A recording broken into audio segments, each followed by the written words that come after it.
It's my feel-good breakfast show. Welcome back. Yes, you are still live with your Feel Good Breakfast. So, a show, time to put our financial caps on for a moment. Time to talk about home ownership at one point or another. If we are fortunate enough, we will be able to take the leap from renting to buying. Maybe it's not on your long-term projection, but I think for most of us it probably is. So today we want to find out at what cost will you make that switch in another round of Would You Rather? Dun, dun, dun. So Matthew, we've asked you to come in to give us a different perspective because we are not the most financially gifted of people. But we find that our viewers also have brilliant suggestions here. But I'm going to give you guys a scenario and I want you to be as honest as possible. So let me set the scene here.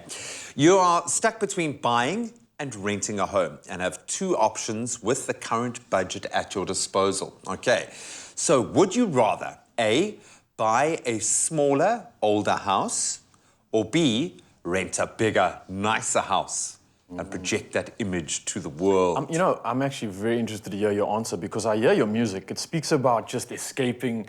It speaks about like just going out and doing your thing. So a house is going to hold you back, right? Yeah, I currently live in a two-bedroom apartment. So it's like, no, I definitely rent smaller. Okay. I'll save that money. But obviously, you want to go bigger at some time and not disturb the neighbors when you're singing songs and stuff like that. So, yeah. It's just soundproofing, man. Just a lot of soundproofing.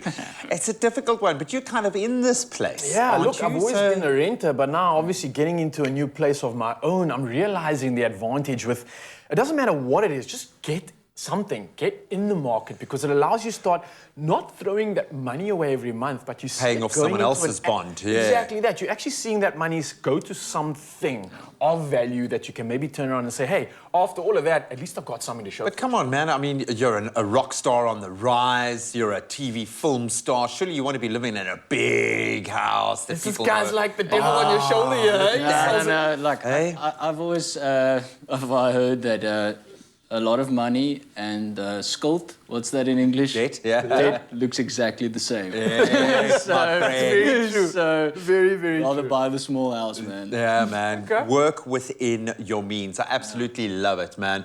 And hopefully you guys at home are thinking with that clear, level-headed approach. But let's find out. Let's see what you guys had to say. And Sharina Abrams, who's a regular, is very much picking up what you're putting down. She says definitely A, buy a smaller, older house. It'll be my own property. And we all want our own home, irrespective of it, whether it's small or old, or you can turn your house into a home for yourself and your family. I love that. Kate Molefe saying, I'll buy a smaller, older house that I can extend in the future and make it bigger and beautiful. I think nothing beats knowing you have a place of your own that you call home. Bonasiwa has already moved on. I'll fix the house, man. I'll do it. I'll do what I gotta do. Yeah, why? Bearing in mind that could involve a little bit of financial pressure as well in it. So just think about both sides. Vincent Lutuli saying, I'll redecorate it and make it brand new with the money you would have to use a house in option B. Rivka Moose is saying, buy a smaller house and extend what I can. You can have a huge, amazing house, but have it feel empty. It's not about the size of the house, but it's the contents, i.e. love, family, and building together. As for the renting, why pay someone else's bond instead of your own? That's what renting essentially is, or how I see it. Sian Smith, I'll buy a smaller, older house as time goes by, make it bigger, and it'll be my very own dream home. Ownership seems to be an important thing. Why is it so important for you, Raul, to own that property that you bought now? I think you're touching on that note about ownership is so important to us as citizens in this country or in the world, especially because you want your own safe space. It's an you want anchor. your space of sanctuary. For a musician, it's where you can come to for solace, write your music, or just get that mental clarity in a sense. So I think for everybody in Mzansi, in the time we're in right now, everybody wants something of their own that they can look at and be like, here's my legacy, essentially, in this. This is where my work has gone, you see, I think, yeah. I don't know. I think it's an exciting step, and I think everybody has that as a goal for themselves. Yeah, just be prepared if you're going to go that route. Be ready to knock down walls and do your own sanding. Gents, very impressive. You were passed the financial test this morning. Well done. I think becoming a homeowner is obviously a super exciting journey. And if this is on the cards for you in 2022, first of all, awesome.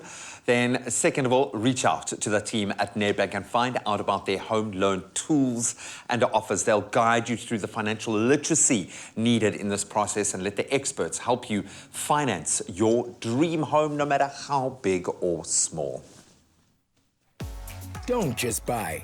Look out for specials. Do you want a bank that takes your money or a bank that takes your money choices seriously? Join Nedbank today.